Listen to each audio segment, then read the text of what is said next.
In this simple video tutorial, I'm going to share with you how to enable story comments on Instagram. Comments on Instagram stories are important because they facilitate direct engagement between content creators and their audience, fostering a sense of connection and community. To enable story commenting, simply head to your Instagram.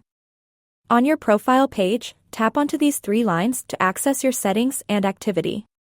You will want to navigate into the section of how others can interact with you. Select on Comments. As you can see, this feature is not yet officially available in my region.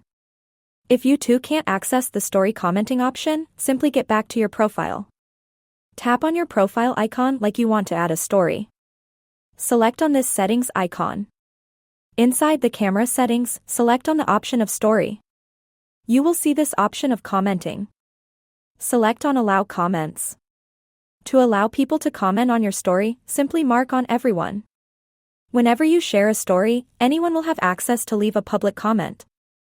That's how easy it is to allow people to comment on your Instagram stories. If you have any questions, just let me know in the comments section down below. Please don't forget to leave a like, share and subscribe for more video tutorials like this one.